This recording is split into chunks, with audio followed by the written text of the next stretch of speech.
বিজ্ঞানের পরীক্ষা অনুযায়ী বিজ্ঞান যা বলে কেউ কথাটা ফেলে দিবেন না, মনোযোগ দিয়ে শুনবেন।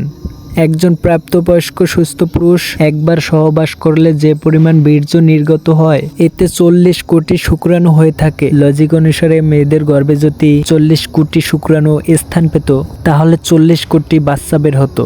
এই 40 কোটি শুক্রাণু মায়ের জরায়ুর দিকে পাগলের মতো ছুটতে থাকে। জীবিত থাকে মাত্র 300 থেকে 500টি শুক্রাণু, আর বাকিরা এই ছুটে চলার পথে ক্লান্ত বা দুর্বল হয়ে মারা যায়। এই 300 থেকে 500টি শুক্রাণু যেগুলো ডিম্বাণুর পাশে যেতে পেরেছে তাদের ভিতরে একটি মহাশক্তিশালী শুক্রাণু ডিম্বাণুকে ফার্টিলাইজ করে বা ডিম্বাণুতে আসন গ্রহণ করে।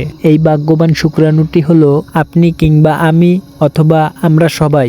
কখনো এই মহাযুদ্ধের কথা আপনার মাথায় এসেছে?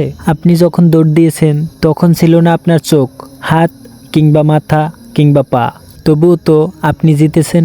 আপনি যখন দৌড় দিয়েছেন তখন ছিল না আপনার সার্টিফিকেট, ছিল না আপনার জ্ঞান, তবুও আপনি জিতেছেন। আপনি যখন দৌড় দিয়েছেন তখন ছিল না আপনার শিক্ষা কিংবা কোনো সাহায্যকারী, তবুও আপনি জিতেছেন। আপনি যখন দৌড় দিয়েছেন তখন আপনার একটি গন্তব্য ছিল, সেই গন্তব্যের দিকে উদ্দেশ্য ঠিক রেখে একা গোলচিত্রে দৌড় দিয়েছেন, সেই শক্তি আপনি জিতেও ছিলেন।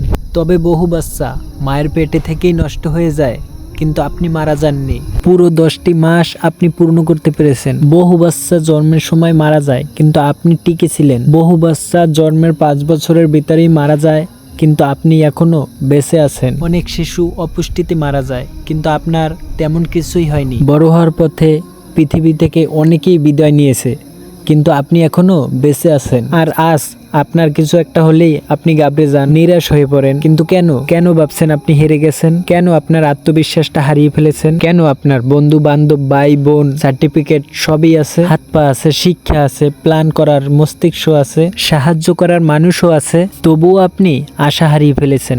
যখন আপনি জীবনের প্রথম দিন হার মানেননি, যখন আপনি 40 কোটি শুক্রাণুর ভিতরে প্রতিযোগিতায় জিতেছিলেন, সেই শুক্রাণুটাই হলো আপনি। তাহলে আজ হতাশ কেন? কেন আপনার লাইফ থেকে কেউ চলে গেলে মেইল নিতে পারেন না? কেন আপনি কিছু একটা হলেই ভেঙে পড়েন? কেন বলেন আমি আর বাঁচতে চাই না? কেন বলেন আমি হেরে গেছি?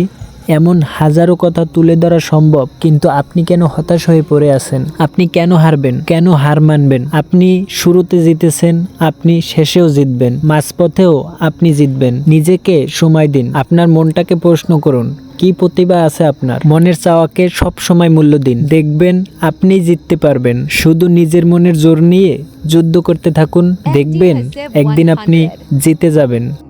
ফেসবুক থেকে ভিডিওটা দেখলে ফলো করতে ভুলবেন না, আর ইউটিউব থেকে ভিডিওটা দেখলে সাবস্ক্রাইব করতে ভুলবেন না। ধন্যবাদ।